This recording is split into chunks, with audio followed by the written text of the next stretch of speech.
course, there are a lot of things that are going well for this team, like obviously John Morant, even Jared Jackson Jr. But I think there are some pieces here that can definitely be left in the dust, and that definitely includes clearing up contract spacing and also just making the team better all around. And I think those two things really start out with getting,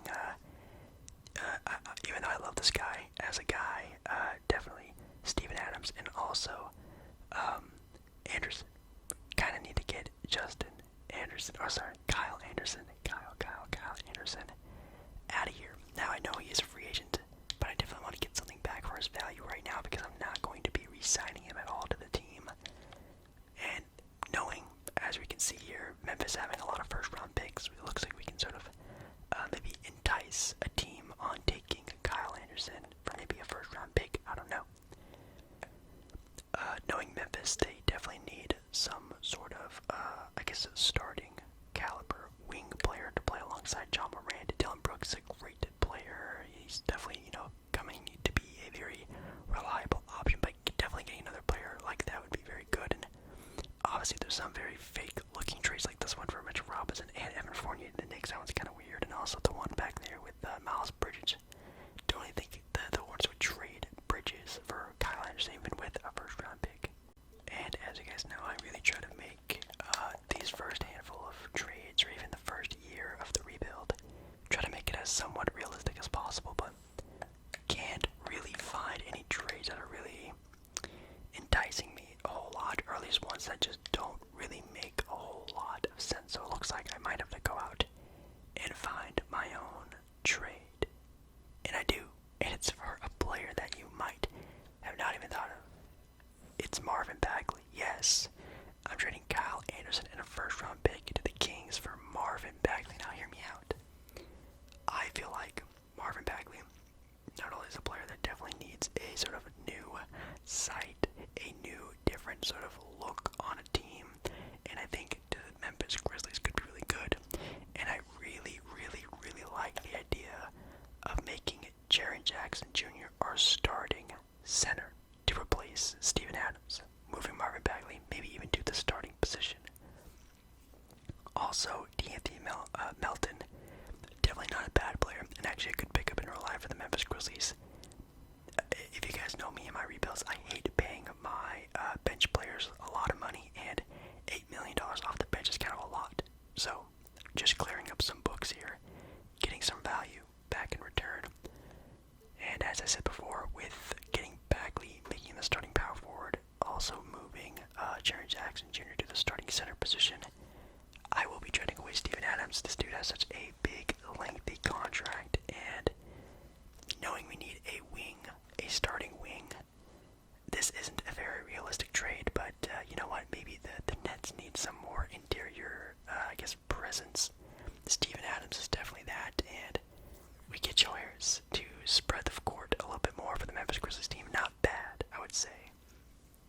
So, we end up getting Joe Harris, Marvin Bagley, we move Jaren to the starting center position.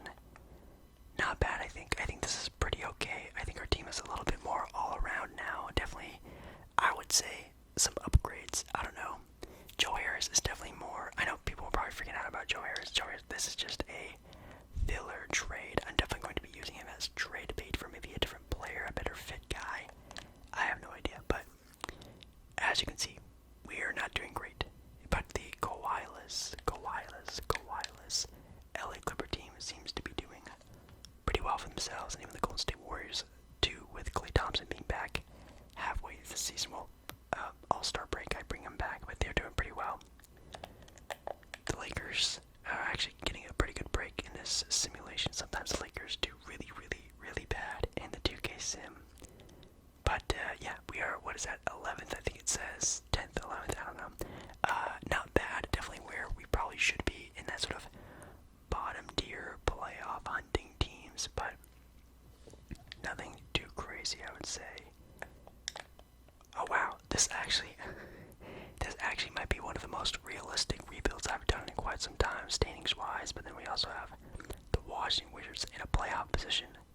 Looks like Bradley Beal, Kyle Kuzma, that's the new dynamic duo in Washington. And then for the points per game,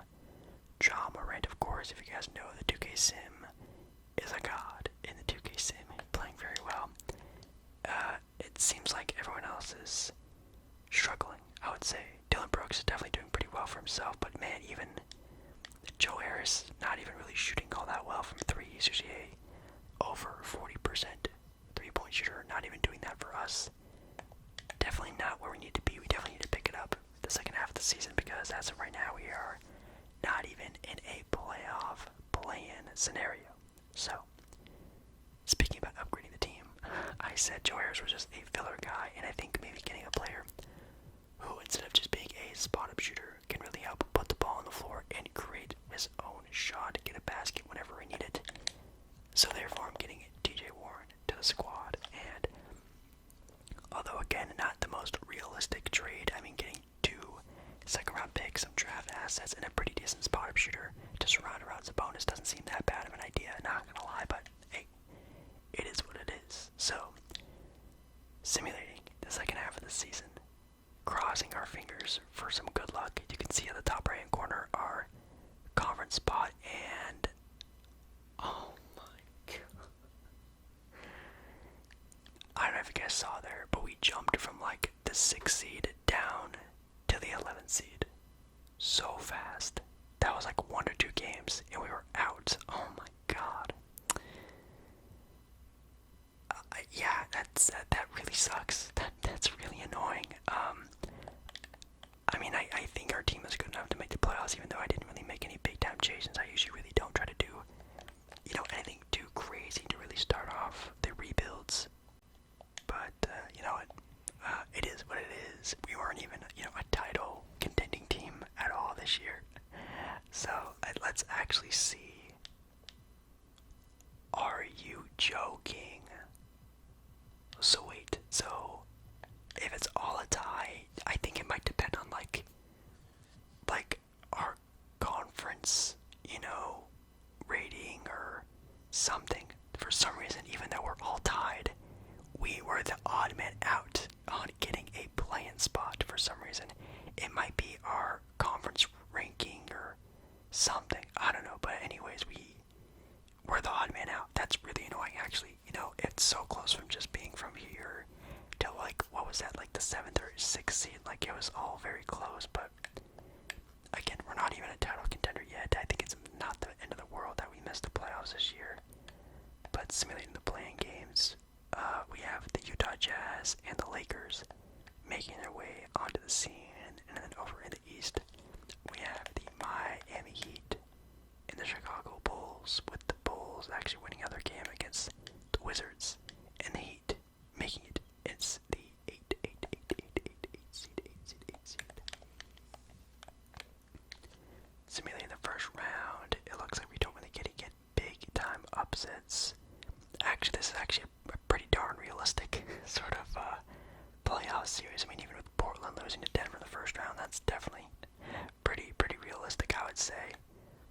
And yeah, like I said, the Kawhi Leonard's back on the team now. I made him injured until I think March. I think I did. I don't remember, but he was hurt for the entirety of the year, and they were in a really good spot. And now they're still in a really good spot. That's kind of crazy. The Lakers looks like they didn't do. Oh, never mind. I was about to say they looks like they didn't do any big time trades, because usually they do make a lot of trades throughout the 2K sim, and they actually got Larry Nance Jr. from Portland. That'd be actually really good for the Lakers, and the Lakers actually move on, sweeping the Warriors, which was something I did not see happening whatsoever. There was a lot of sweeps in the second round, but in the conference finals, we have the Nuggets and the Lakers having a rematch, but the Lakers get them 4-1. Wow.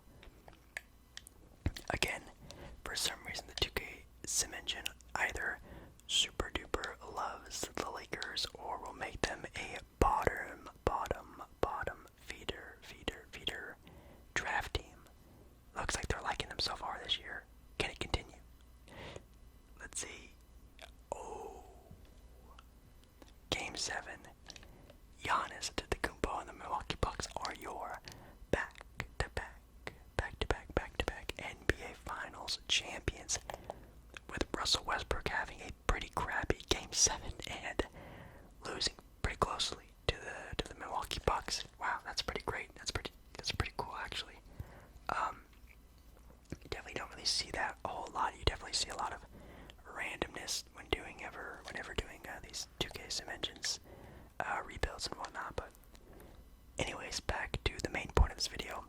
Memphis Grizzlies, and we actually don't really have that great of a draft pick. We do have, what is that, pick 16 or something that's not terrible. I'm actually kind of surprised that the Kings did so bad. That's pretty sad to see, but anyways, skipping on through draft night again, we don't really have any big aspirations. I'm not really even sure what trades we're going to be doing besides this one. It's actually a trade to get up in the draft a little bit, trading up to pick number 9, I think it was, which obviously will get us a pretty decent role player for the year. And yeah, again, when looking at contracts or even players we need or want to trade, the only really one I can really think about would actually be a trade of Jaren Jackson Jr. if I really wanted to do that, and he did pretty crappy in last year's showing. I'm gonna wait on it. I'm not gonna, do anything crazy yet, but man, he is definitely, enemy number 1 on my list for why we're not doing so hot, especially for how expensive he is. Should be doing a little bit better. Okay, so we are now on to the 9th overall pick, our draft pick. Wow, we actually get a pretty good player here. This guy was actually reported to go 4th overall. And as you can see in the top right corner, we already successfully scouted him as an 80 overall prospect. But if you guys know, 2K My League, you know that could be a false number or not super accurate. But if I do remember anything about this draft class, Ivy actually, develops into a pretty decent player. Let's see. Oh, yep, 77 overall. That's a really good pickup coming off the bench, and also as a rookie, gonna develop very fast. I could probably make him like an 80-ish overall by the end of the year. But as you guys know, the top 2 picks are always great, especially that Jet guy. That Jet guy is a demigod. But anyways, when thinking about finishing up building our team, I'm gonna let Culver walk, of course. Culver definitely, man, really sucked what happened to him, man. He was definitely going to be a pretty decent player, then all of a sudden it just didn't happen. Pretty sad. Now looking at the rest of the things and players we gotta get, definitely gonna try to get Marvin Bagley back if I can. But taking a look at our cap space, we actually have a pretty decent amount of cap space. Actually, to be more specific, we can sign any player we want in the draft class in the free agency class this year, and that's gonna come in handy. Now, again, trying to make this rebuild as realistic as possible, or at least try to make it fun and realistic, instead of just me signing James Harden to the Memphis Grizzlies, which I obviously could do right now. Wouldn't really make a lot of sense, and I like the challenge. So how about instead we do a sign and trade. Sign and trades usually happen pretty often in the NBA, and also just no players really need. We do need a power forward, so I could try to sign Ayton, but the Suns love always re-signing Ayton. I could just pick up DJ Warren again, but of course we already know that didn't work last year. Probably wouldn't work again, so I could just sign like a Zach LaVine. I could just sign a Bradley Beal or a Harden or a Kyrie and do a sign and trade with another player. I think that is more of a realistic thing to happen, because I don't think Bradley Beal in his prime is gonna want to go to Memphis. No offense, but I don't think that'll really ever happen. But a sign and trade, though, that is very, very, very realistic. But I'm just gonna try to sign all of them, and whoever I guess takes the bait are going to be, or is going to be, the one who gets traded. I don't think I'm gonna be able to sign 2 guys at once, but let's see. Oh wow, they actually all agreed to come aboard. Okay, well, I think it's definitely between Kyrie Irving or Bradley Beal. And which one has more trade value? I'm not sure, but we need a wing player, so I think I'm just gonna pick Bradley Beal, not because I think he's better or has, better value, but it's just the fact that whenever 2K you make a trade, the CPU tries to make a trade for a player similar in that sort of position. looks like Marvin Bagley is also about to get signed, but for over $50 million for 2 years, I'm definitely not going to be matching that. So, sorry, Bagley, you're gone. You're out of here. But yeah, that's kind of cool. Got Bradley Beal. He's just a guy who's not realistically staying on the team, but a sign and trade, very possible. And you know what? I think it's time for Boston to make that push, and maybe a prime Bradley Beal could make a splash instead of a sort of uprising of a Jaylen Brown, who may be on a team maybe nearly built for himself, obviously with John Morant being in Memphis as well. I think this could be a very, very, very good match. So, Boston gets a prime, battle-tested, ready for a title run Bradley Beal, and Memphis gets a player who can grow alongside Ja and Jaren, making a future big three in the NBA. I actually like that a lot, especially with Dillon Brooks as well. The perimeter defense on this team is exceptional. So, even with that trade happening, we don't even really need to pick up really anyone else. Everyone else on the team is above a 77 already. So I could really just start the season right now, pick up a couple veterans, and get the season going. So, with John Morant and Dillon Brooks being the backcourt, we have Jaylen Brown, your new starting small forward for the Memphis Grizzlies.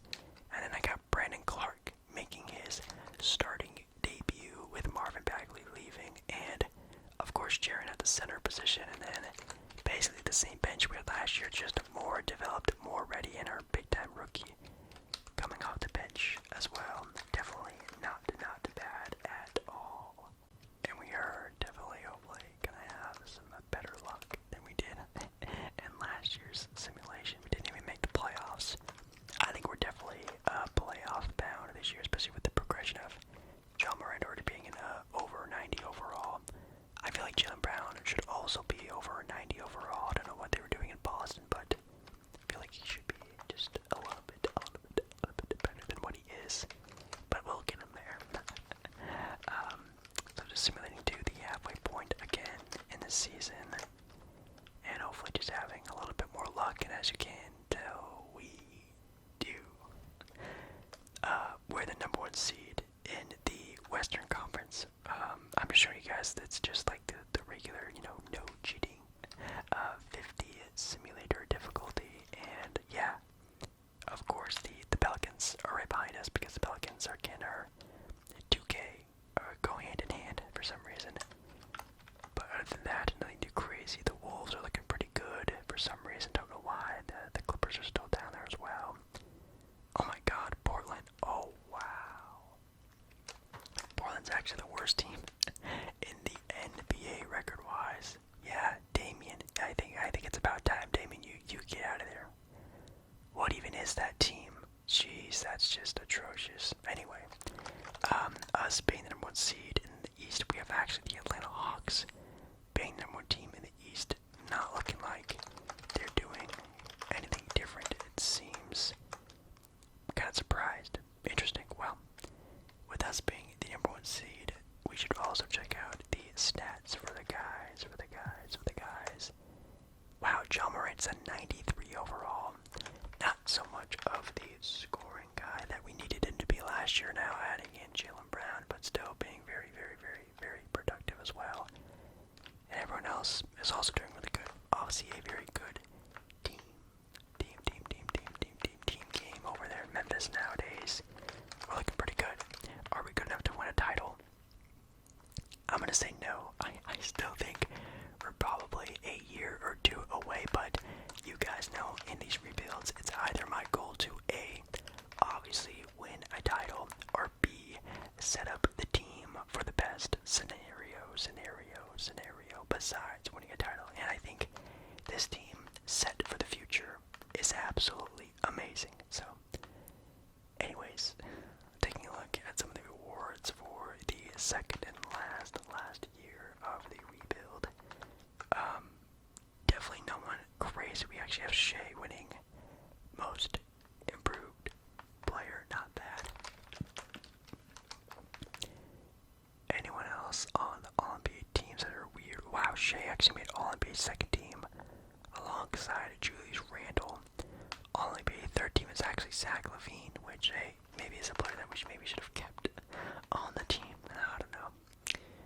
Okay, so we are the 1 seed still, which is really good. We do have the Lakers on our half of the bracket, which is definitely pretty terrifying. The Magic also have a chance to make the playoffs, which is actually pretty exciting to see that. But let's go ahead and see and simulate the first play-in games. And ooh, looks like we're going up against the Houston Rockets and the Phoenix Suns. Do not. Oh, actually, they went out. Actually, never mind. They made it into the playoffs.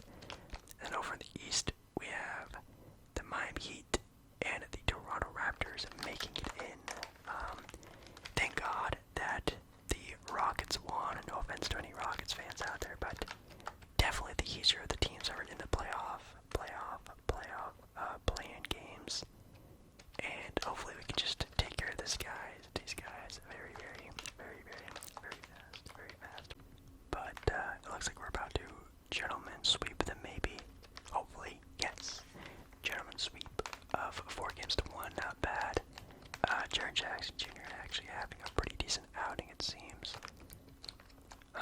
Jalen Brown, not their best games, but hey, we went up against the Houston Rockets, thankfully, in the first round, so we didn't have to, I guess, overperform. But Jalen Green was definitely fighting for his life, it seems. The Warriors make it past into the second round as well, alongside with the Boston Celtics.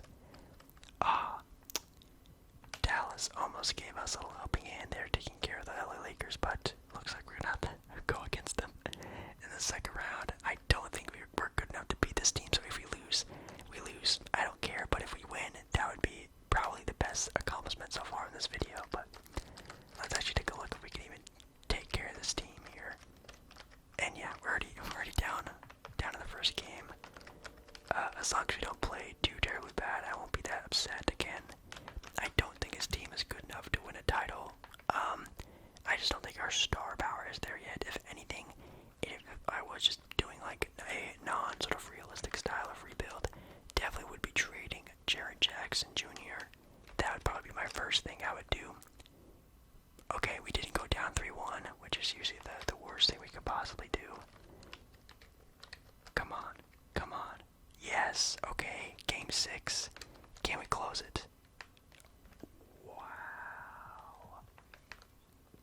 Wow, LeBron James. Not the best shooting numbers, I could say, but Ja Morant and the boys in overtime take it in game 6. I call that a win in my book for this rebuild. Building the Memphis Grizzlies from a team barely in the playoffs to a team that could beat the Lakers, that's pretty good. Looks like we are going up against the Golden State Warriors, who just have a god squad. I don't know if you guys saw that, but Andre Drummond actually won 6th Man of the Year. That's kind of cool that the Suns had both of the Bridges guys. And we also had the Atlanta Hawks, looks like getting some revenge on the 2-time NBA back-to-back champions, beating them out. And then we had Bradley Beal and the Boston Celtics went out against the Brooklyn Nets in game 7. So, you know what? Not looking too bad. Bradley Beal over there in the Boston Celtics uniform, but against this Warrior team, we're already up 1-0, but I also do not think we're good enough to beat this team. We'll see. Okay. The series is tied 1-1. Same thing over in the Eastern Conference as well. Down 2-1. Come on. Okay. Like, I feel really upset and really defeated, but also I have to remember this Warrior team, if you guys saw, is just absolutely stacked of a team. That's definitely not fair. It is.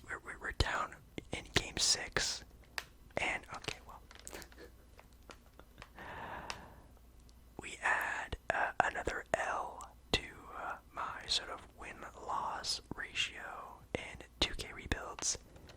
But man, I think I did a pretty good job. I think this is a win of a video because I think I built the future very well for this Memphis Grizzlies team. I think they're about a year or two away from winning a title. I was just developing Ja, Jalen, and Jaren Jackson Jr. But also just what we did. We beat the Lakers in a playoff series. Oh wow, actually, the Atlanta Hawks actually won the title. I thought for sure the Warriors were going to. I think we could have definitely beaten the Hawks, but Warriors team with Steph, Clay, Draymond, Wiseman. They had Drummond off the bench. They also still had Otto Porter Jr.